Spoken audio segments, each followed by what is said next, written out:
Hi friends, welcome back to our channel. எல்லோரும் எப்படி இருக்கீங்க? கண்டிப்பாக நல்லா இருப்பீங்க நம்புகிறேன். இன்றைக்கி நம்ம சேனலில் டே டு டே லைஃப்பில் எல்லாருக்குமே ரொம்ப யூஸ்ஃபுல்லாக இருக்கக்கூடிய கிச்சன் டிப்ஸ் அண்ட் ட்ரிக்ஸ் தான் ஷேர் பண்ணியிருக்கேன். ஸோ வீடியோ ஸ்கிப் பண்ணாமல் ஃபுல்லாக பாருங்கள். அதுக்கு முன்னாடி நீங்கள் இப்போ தான் நம்ம சேனலை ஃபஸ்ட் டைம் பார்க்குறீங்கன்னா இப்போவே சப்ஸ்கிரைப் பண்ணிக்கோங்க. கூட இருக்க பெல் சிம்மில் கிளிக் பண்ணிக்கோங்க. இப்போ வாங்க வீடியோக்குள்ளே போகலாம். ஃபர்ஸ்ட் இப்போ என்னென்னு பார்க்கலாம். இந்த மாதிரி நம்ம பால் காய்ச்சி கவுண்டர் டாப்பில் வச்சுருப்போம். அது பார்த்திங்கன்னா மழை காலம் இல்லை வெயில் காலமாக இருந்தாலும் கவுண்டர் டாப்பில் அப்பப்போ எறும்பு இருந்துச்சுன்னா இந்த பால் ஃபுல்லாக ஏறி எறும்பு பால்குள்ளெல்லாம் விழுந்துடும். அதை அவாய்ட் பண்ணுறதுக்கு நீங்கள் இந்த டிப்பை ட்ரை பண்ணி பாருங்கள். ரொம்ப சூப்பராக ஒர்க் ஆகும். ஒரு பிளேட்டில் கொஞ்சமாக தண்ணி சேர்த்துக்கோங்க. இந்த மாதிரி தண்ணி சேர்த்துட்டு அதுக்கு மேலே நம்ம பால் காய்ச்சின பாத்திரத்தை எடுத்து நீங்கள் வச்சுக்கலாம். இந்த மாதிரி வைக்கும்போது அதில் எறும்பு ஏறுற பிரச்சனை உங்களுக்கு வராது. அது மட்டும் இல்லாமல் வெயில் டைமில் நம்ம பால் அப்பப்போ சூடு பண்ணிக்கிட்டே இருக்கோம், இல்லைனா கெட்டு போயிடும். இந்த மாதிரி நீங்கள் வைக்கும்போது பால் அப்பப்போ சூடு பண்ணணுன்ற அவசியமும் கிடையாது. ஸோ கண்டிப்பாக இந்த டிப் ரொம்ப யூஸ்ஃபுல்லாக இருக்கும். ட்ரை பண்ணி பாருங்கள். அடுத்த டிப் என்னென்னு பார்க்கலாம். நம்ம வெங்காயம் வாங்கிட்டு ஸ்டோர் பண்ணி வைப்போம். அது ஸ்டோர் பண்ணி வைக்கிற பேஸ்கெட்டில் பார்த்திங்கன்னா ரொம்ப குப்பையாக இருக்கிற மாதிரி இருக்கும் இந்த மேலே இருக்கிற தோல்லாம். அதனால் எப்போவுமே வெங்காயம் வாங்கிட்டு நீங்கள் ஸ்டோர் பண்ணி வைக்கிறதுக்கு முன்னாடி இந்த மாதிரி மேலே லைட்டாக நீங்கள் கை வச்சு பண்ணாலே வரும் பாருங்கள். அந்த மாதிரி இருக்கக்கூடிய தோல்லாம் எடுத்து போட்டுருங்க. போட்டுட்டு நீங்கள் ஸ்டோர் பண்ணி வைக்கும் போது உங்களுக்கு அந்த பேஸ்கெட் அப்பப்போ குப்பையாகாமல் நீட்டாக இருக்கும். அது மட்டும் இல்லாமல் இந்த தோலை தூக்கி போடாமல் நீங்கள் சூப்பரான விஷயத்துக்கும் பார்த்திங்கன்னா நீங்கள் யூஸ் பண்ணிக்கலாம். அது எதுக்குன்னு சொல்லிட்டு பார்க்கலாம். அதுக்கு முன்னாடி இந்த வெங்காயத்தை இப்போ நம்ம பேஸ்கெட்டில் ஸ்டோர் பண்ணி வைக்கிறோம் இல்லையா, ஸ்டோர் பண்ணி வைக்கும்போது இதில் இந்த ஒரு பொருளை மட்டும் சேர்த்து பாருங்கள். உங்கள் வெங்காயம் எவ்வளோ நாள் ஆனாலும் ஃப்ரெஷ்ஷாக இருக்கும். சில வெங்காயம்லாம் நம்ம வாங்கிட்டு வந்த உடனே பார்த்திங்கன்னா ரொம்ப அழுகி போயிடும்.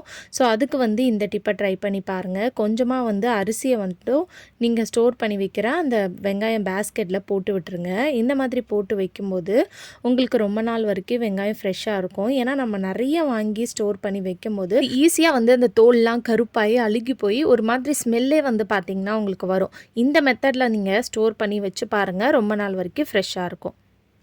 அடுத்த டிப் என்னென்னு பார்த்தீங்கன்னா, நம்ம தூக்கி போடக்கூடிய இந்த வெங்காயத்தோலை நம்ம சூப்பரான விஷயத்துக்கு பார்த்திங்கன்னா யூஸ் பண்ணிக்கலாம். இப்போ இந்த மாதிரி வெங்காயத்தோல் இருந்துச்சுன்னா அதை கலெக்ட் பண்ணி வச்சுக்கோங்க. வெங்காயத்தோலுன்னு இல்லை, எந்த காய்கறியோட தோலாக இருந்தாலும் ஒரு பாத்திரத்தில் நீங்கள் கட் பண்ணதுக்கப்புறம் அது எல்லாத்தையும் போட்டுருங்க. போட்டுட்டு இந்த மாதிரி கொஞ்சமாக தண்ணி சேர்த்து அதை ஒரு மூடி போட்டு ஒரு 1/2 hour அதை அப்படியே விட்டுருங்க. அதுக்கப்புறம் நீங்கள் எடுத்து பார்த்தீங்கன்னா அந்த தண்ணியோட கலர் உங்களுக்கு நல்லா சேஞ்ச் ஆகிருக்கும். இப்போது கொஞ்ச நேரம் தான் நான் வச்சேன். ஒரு 10 நிமிஷத்துக்கே பார்த்திங்கன்னா உங்களுக்கு தண்ணியோட கலர் எந்த அளவுக்கு இருக்குதுன்னு பாருங்கள்.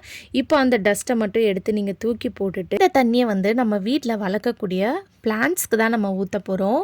ஸோ நீங்கள் எந்த பிளான்ட்ஸ் வளர்க்குறதா இருந்தாலும் அதுக்கு இந்த தண்ணியை மட்டும் ஊற்றி பாருங்கள். அதோட க்ரோத் ரொம்ப நல்லாயிருக்கும். இன்னும் நீங்கள் பூச்செடிலாம் வளர்க்குறீங்கன்னா இந்த தண்ணியை ஊற்றும் போது உங்களுக்கு சீக்கிரம் பார்த்திங்கன்னா அந்த பூலாம் உங்களுக்கு பூக்கும். ஸோ கண்டிப்பாக இந்த டிப் பார்த்திங்கன்னா எல்லாருக்குமே ரொம்ப யூஸ்ஃபுல்லாக இருக்கும். ட்ரை பண்ணி பாருங்கள். அடுத்த டிப் என்னென்னு பார்க்கலாம். நம்ம தயிர் இந்த மாதிரி வச்சுருப்போம். அது ரொம்ப புளிச்சு போயிருக்கும் சில டைம் தயிர் அதை நம்மளால் எடுத்து நம்ம சாப்பிடவும் முடியாது, யூஸ் பண்ணவும் முடியாது. அதுக்கான ஒரு சின்ன டிப் என்னென்னு பார்க்கலாம். இந்த மாதிரி தயிரோட சைடில் கொஞ்சம் கொஞ்சமாக லைட்டாக தண்ணி சேர்த்துக்கோங்க. நீங்கள் ரொம்ப ஃபோர்ஸாக சேர்த்திங்கன்னா அந்த தயிர் மோராக மாறிடும். அதனால லைட்டாக இந்த மாதிரி தண்ணி சைடில் மட்டும் சேர்த்துட்டு அதை ஒரு மூடி போட்டு ஒரு 1/2 hour அப்படியே விட்டுருங்க. அதுக்கப்புறமா அந்த தண்ணியை மட்டும் இந்த மாதிரி தனியாக நீங்கள் எடுத்துக்கலாம். ஸோ இந்த மாதிரி ட்ரான்ஸ்ஃபர் பண்ணிக்கோங்க. இப்போ அந்த தயிரில் இருக்கக்கூடிய எல்லா புளிப்பும் பார்த்திங்கன்னா இந்த தண்ணியில் வந்துடும். அதுக்கப்புறம் இந்த தயிரை நார்மலாக ஊற்றி சாப்பிட்டுக்கலாம். ரொம்பவே சூப்பராக இருக்கும். கண்டிப்பாக இந்த டிப்பு யூஸ்ஃபுல்லாக இருக்கும். ட்ரை பண்ணி பாருங்கள். அடுத்த டிப் என்னென்னு பார்க்கலாம். அதுக்கு நான் ஒரு பிளேட்டில் கொஞ்சமாக ஒரு சின்ன பீஸ் வெல்லம் எடுத்திருக்கேன். இதை இந்த மாதிரி குட்டி குட்டி பீஸாக கட் பண்ணி எடுத்துக்கிறேன். இதை கட் பண்ணதுக்கப்புறமா இதை நம்ம ஒரு கிளாஸ் வச்சு நசுக்கி விட்டுக்கலாம். உங்ககிட்ட வெல்லம் இல்லைன்னா நீங்கள் கருப்பட்டி இருந்துச்சுன்னா கூட நீங்கள் எடுத்துக்கலாம். இப்போ இந்த மாதிரி லைட்டாக அதை நான் நசுக்கி விட்டுக்கிறேன். இப்போ இது கூட நம்ம இன்னொரு பொருள் பார்த்திங்கன்னா சேர்க்க போகிறோம். அது என்னன்னு பார்த்திங்கன்னா பேக்கிங் சோடா. இந்த பேக்கிங் சோடாவை கொஞ்சமாக சேர்த்துக்கோங்க.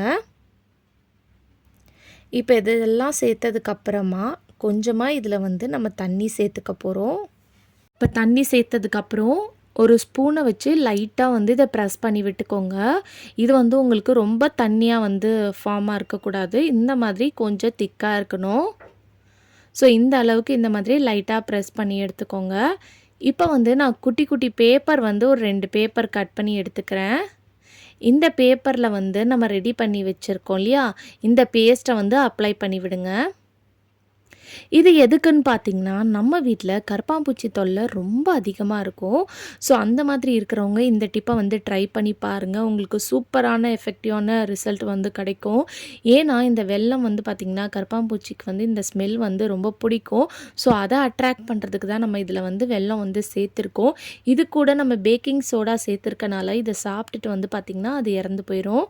ஸோ இந்த பேப்பரை வந்து நீங்கள் கிச்சன் கவுண்டர் டாப்பில் உங்களுக்கு எங்கெல்லாம் வந்து கரப்பான்பூச்சி தொல்லை அதிகமாக இருக்குன்னு நினைக்கிறீங்களோ அந்த இடத்துல வச்சுக்கலாம். இன்னொரு மெத்தட் என்னன்னு பார்த்தீங்கன்னா, இந்த மாதிரி வேஸ்ட்டாக இருக்கக்கூடிய பாட்டில் இருந்தால் எடுத்துக்கோங்க. அதில் வந்து இந்த மாதிரி நம்ம ரெடி பண்ணி வச்சுருக்க அந்த பேஸ்ட்டை வந்து லைட்டாக இந்த மாதிரி ஊற்றி விட்டுட்டு அந்த மவுத்தை சுற்றி அப்ளை பண்ணி விடுங்க. இந்த மாதிரி பண்ணும்போது கரப்பான்பூச்சி இந்த ஸ்மெல்லுக்கு வந்து இதுக்குள்ளே வரும். வந்துட்டு இதை சாப்பிட்டுட்டு இந்த பாட்டிலுக்குள்ளேயே வந்து பார்த்திங்கன்னா செத்து போயிடும். அதை நம்ம அப்படியே வந்து பார்த்திங்கன்னா எடுத்து குப்பை தொட்டியில் வந்து தூக்கி போட்டுடலாம். கண்டிப்பாக கரப்பான்பூச்சி வந்து பார்த்திங்கன்னா ஒன்று வந்துச்சுன்னா டேரெக்டாக இன்னொன்று வந்து வந்துடும். ஸோ கண்டிப்பாக இந்த டிப்பு ரொம்ப யூஸ்ஃபுல்லாக இருக்கும். ட்ரை பண்ணி பாருங்கள். ஆனால் எறும்பு இல்லாமல் இடமா வந்து பார்த்து நீங்கள் வைக்கணும். எறும்பு இருந்துச்சுன்னா அந்த இடத்துல கரப்பான்பூச்சி வராது. ஸோ அதை பார்த்துக்கோங்க. ஸோ இதை வந்து நீங்கள் கிச்சன் கவுண்டர் டாப்பில் இல்லை உங்களுக்கு வார்ட்ரோப்பில் எந்த இடத்துல தொல்லையாக இருக்கோ அந்த இடத்துல வச்சு நீங்கள் ட்ரை பண்ணி பாருங்கள். அடுத்த டிப் என்னென்னு பார்க்கலாம். நம்ம இந்த மாதிரி ப்ரெட்டு வாங்குவோம். வாங்கிட்டு அதை யூஸ் பண்ணிவிட்டு இந்த கவரும் அந்த மேலே கட்டியிருக்க இந்த நாட் கொடுத்துருக்காங்களே இதையும் வந்து நம்ம தூக்கி போட்டுருவோம். அதை வந்து தூக்கி போடாதீங்க. சூப்பரான விஷயத்துக்கு வந்து பார்த்திங்கன்னா நீங்கள் இதை யூஸ் பண்ணிக்கலாம். நம்ம வீட்டில் இந்த மாதிரி நிறைய க்ராசரி ஐட்டம்ஸ் வாங்குவோம். அதை வந்து நம்ம ஃபில் பண்ணதுக்கப்புறம் எக்ஸ்ட்ராவாக இருக்கக்கூடியதை வந்து இந்த மாதிரி கிளிப் போட்டு வைப்போம். அதுக்கு பதிலாக நம்ம வச்சுருக்க இந்த நாட் இருக்கு இல்லையா, அந்த நம்ம ப்ரெட்டு கூட கொடுத்தாங்களே அந்த ரோப்பை வச்சு நீங்கள் இதில் வந்து போட்டு விட்டுக்கலாம். ஸோ இந்த மாதிரி போட்டு விடும்போது உங்களுக்கு ஈஸியாக வந்து மெயின்டைன் பண்ணுறதுக்கும் இருக்கும். இதே மாதிரி இது வந்து உங்களுக்கு நல்ல ஒரு ஏர் டைட்டாக இருக்கும். நம்ம சப்போஸ் இதில் கிளிப் இல்லாமல் ரப்பர் பேண்ட் கூட போட்டு ஸ்டோர் பண்ணி வைப்போம். அந்த மாதிரி ஸ்டோர் பண்ணி வைக்கும்போது ரப்பர் பேண்ட் வந்து பார்த்திங்கன்னா சம்டைம்ஸ் வந்து பிஞ்சு போகிறதுக்கும் சான்ஸ் இருக்குது. இந்த மாதிரி நீங்கள் பண்ணி வைக்கும்போது உங்களுக்கு நல்ல ஒரு ஏர் டைட்டாக இருக்கும். ஸோ கண்டிப்பாக இந்த டிப்பு ரொம்ப யூஸ்ஃபுல்லாக இருக்கும். ட்ரை பண்ணி பாருங்கள். ஓகே ஃப்ரெண்ட்ஸ், இன்றைக்கி வீடியோவில் நான் ஷேர் பண்ணி இந்த டிப்லேருந்து ஏதாவது ஒரு டிப் கண்டிப்பாக உங்களுக்கு ரொம்ப யூஸ்ஃபுல்லாக இருக்கும்னு நினைக்கிறேன். அப்படி யூஸ்ஃபுல்லாக இருந்துச்சுன்னா மறக்காமல் நம்ம சேனலில் லைக் பண்ணுங்கள், ஷேர் பண்ணுங்கள், கமெண்ட் பண்ணுங்கள், சப்ஸ்கிரைப் பண்ணிக்கோங்க. இந்த வீடியோவை உங்கள் ஃப்ரெண்ட்ஸ் அண்ட் ஃபேமிலிஸ் கூட ஷேர் பண்ணிக்கோங்க. தேங்க்யூ ஃபார் வாட்சிங்.